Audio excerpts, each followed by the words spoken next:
Out of Fear Not, episode 112.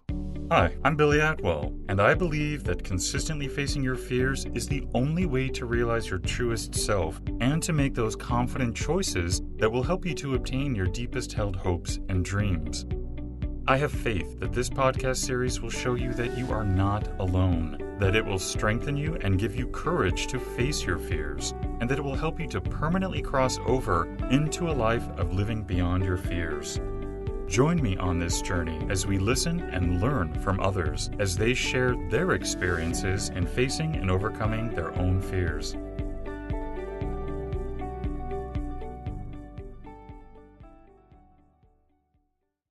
Hello, everybody. Today, you and I are going to be joined by pmckeown.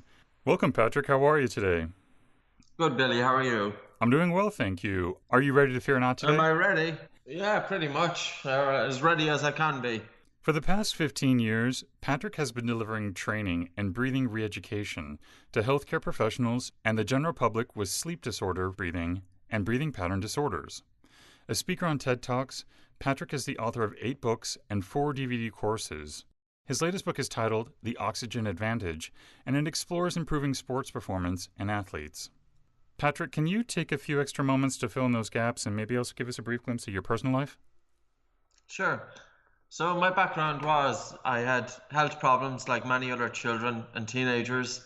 I had asthma, I had sleep disorders, which is tied in with asthma, but I didn't realize at the time. I was very tired, and going through secondary school, which is our high school, I would have been very fatigued, difficulty concentrating. I had no interest in school, and at some point I decided that I wanted to kind of make a life for myself, and I pushed myself to get the grades. So despite having the poor concentration, I worked hard and got into university, worked hard through university, put in a lot of hours, a lot more than my peers, and I got my grades. And just by chance, I was in the corporate world at the time. I graduated in economics and social sciences and business. And I was in the corporate world, and just by chance, I read this article in an Irish newspaper, and it was about the work of a Russian doctor. And he said 2 things. He said, breathe through your nose, and he says, if you want to get more oxygen delivered to your cells, you need to breathe lightly. And for the previous 20 years, I was a chronic mouth breather. My nose was constantly stuffed. I had my mouth open at night. And I started applying the basic, element of what he was talking about. I used the exercise to open up my nose. I switched to nose breathing. I felt a bit suffocated at the start. I kept working with it. And within a week, it completely changed my life. Now, Billy, this was a total revelation to me. I had been going to pulmonologists, to general practitioners, to medical doctors for most part of 20 years.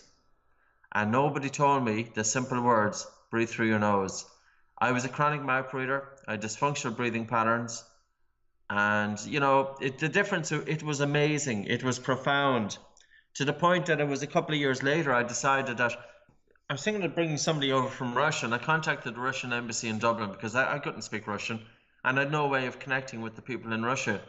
So they put me in touch with telephone numbers, etc. I was able to contact them, the people in Russia. And I learned of the opportunity of going over there. So I went over. I trained to teach their method, the Buteyko method. I come back to Ireland. That was 2002. And I've been teaching it ever since. So a very, very simple method. It was something that I had the personal experience. It made a huge difference to my asthma. My energy levels can increase dramatically. My sleep was better. And of course, my stress levels, because ultimately, dysfunctional breathing patterns, really what they're doing is doing 2 things. One is it's reducing the amount of oxygen delivery to the brain. And secondly, it's activating the sympathetic nervous system, because I was a mouth breather and I was a fast breather. And just as our emotions change our breathing also changes our emotions. So Stanford Medical School, they published new research back in just 2 months ago, March 2017, and they showed that slow breathing calms the mind and fast breathing agitates the mind. Well, we've 50% of children, 50% of studied children, habitually and persistently breathing through their mouth. And mouth breathing is upper chest breathing and fast breathing. And that's going to disrupt these kids' sleep. It also disrupts adult sleep, and it contributes then to mental health issues. Children are often labeled as ADHD when the real problem is sleep. And adults, if their sleep is not correct, they're going to be more stressed and more anxious during the day, particularly if they're expected to concentrate. If you're expected to concentrate and you don't have the energy to focus on what you're doing, it adds to stress levels. So sleep is very important. And ultimately, it's your breath that's connected with sleep, anxiety, and the state of mind. Patrick, would you also share with us today one of the biggest fears that you've had to face? Yeah, so my biggest fear was I had a master's degree in business, but I didn't want to teach business. I didn't want to work in. I didn't like the corporate world. I didn't like the structures. I didn't like the pressure. I didn't like the fact that at the time, as a young 20-year-old or 23 or 24-year-old, I had 5 employees under me, and I had to put pressure on them because head office was putting pressure on me. I worked at the time for a major USA car rental company. I won't mention names, but I hated it. Absolutely hated it. We were indoctrinated to be slaves to the company, and I just didn't feel it was me. So it was stressful. So that was one reason why I wanted to get out. But it's very difficult to leave a job that you hate because, even as a youngster, you still want some sort of income coming in. And my biggest fear was probably going in to start teaching breathing because I didn't come from a healthcare background. Uh, Breathing and the Buteyko method, nobody knew about it in Ireland at the time. In actual fact, nobody really cared about breathing. Breathing just doesn't come on the list. And okay, there's a little bit more awareness of breathing now, but when I started was 16 years ago, there was a lot less awareness. So I left a corporate job, company car, good salary, every sort of prospect. I was using my degree, and I said, yeah, that's it. I'm getting out of that, and I'm going to start teaching breathing. So I spoke to people, and they thought I was absolutely nuts. But you know what? I just felt it was the right thing to do. Intuitively, it was really, really the right thing to do. And I figured that even if it went wrong, look at what I would learn. And I loved it. And there were times that, 3 and 6 months into it, that, yeah, income isn't coming in to cover your costs and things like that. But by focusing on the breath, I was teaching about the breath. And of course, I was focusing on the breath, and I was focusing on my own breath. And focusing on my own breath kept me sane through those years. And there's two aspects to the breath. Everybody talks about following the breath, or if you think about anapanasati, just following the slightly colder air coming in and the warm air leaving. But there's more to it than just that. How about really slowing down your breathing? And slowing down your breathing to the point that you feel air hunger. And what happens there is then your blood vessels start opening up. And there's also what's called a right shift of the oxyhemoglobin dissociation curve. In other words, more oxygen is released to the cells. The slower and softer we breathe, the more the blood circulation improves, and the greater the amount of oxygen delivered to the cells. So the organs and tissues, including the heart and brain, are receiving more oxygen. And that improves sleep, that improves energy levels, and that reduces stress. So I had a fear. Of course I had a fear. I went from the known into the unknown, but it felt the right thing to do. And I used the breath as a means of taming the mind. So if I felt that my mind was running off, as it does, of course everybody's mind will, but with practice and with following the breath, it got less and less. And it got to the point that, yeah, I was very comfortable going from the known into the unknown. Would you mind sharing some of the resources that you've come across that have helped you to establish how you face fear so that we might be able to incorporate them into our own lives? Sure. I think you have to be comfortable with the risk that you take on. And I think everybody has their own measure of risk. You have to ask if it went totally pear-shaped, if it went totally pear-shaped, could you handle that?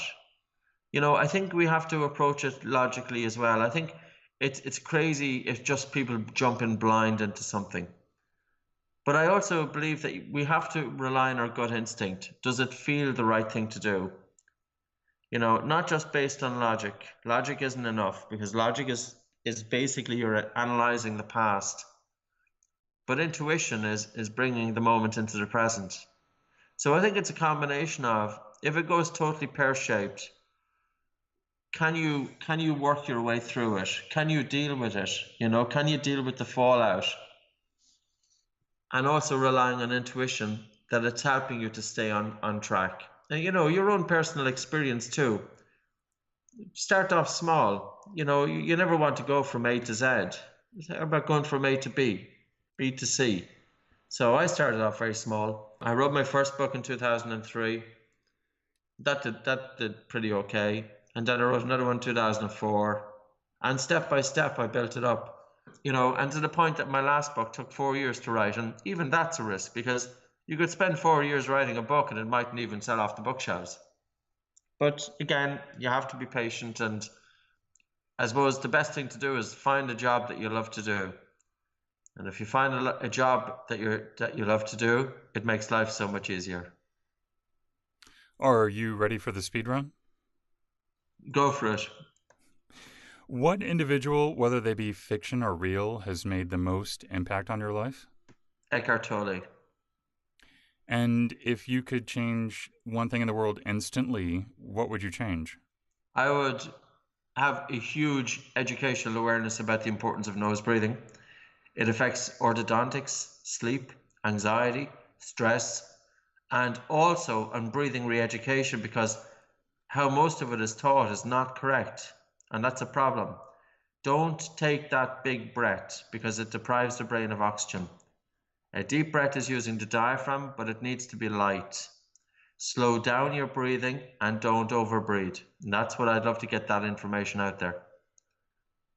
What's your biggest weakness? Probably having a work-life balance. That's the way it feels at the moment. There's quite a lot of travel, and with travel I can be away, and putting that time aside because I don't want to leave it too late to the point that my daughter or even future, if there's any future kids, that they're totally grown up and I've missed them. So it's being conscious of that, and devoting and putting time aside for myself. I know a lot of people fall into that trap, and kind of society puts it into us, but I think we have to step aside, and I have to do that as well. What's your biggest strength? I'm pretty resilient. I love independence. My biggest strength is I'm independent. And if you could only have one book to read, what book is that going to be? I'm gonna come back to the Eckhart Tolle, and the best book that I've ever read is The Power of Now. It's totally transformative. I think everybody should read it. They might not always get it, but at least dip in and out of it. And do you have a favorite sound? I've never thought about it, to be honest with you. Birds. I live in the countryside, so we've quite a lot of birds around us. So I find that quite relaxing just listening to them. And Patrick, if someone would like to connect with you, what's the best way for them to do that? We've different websites. We've Facebook.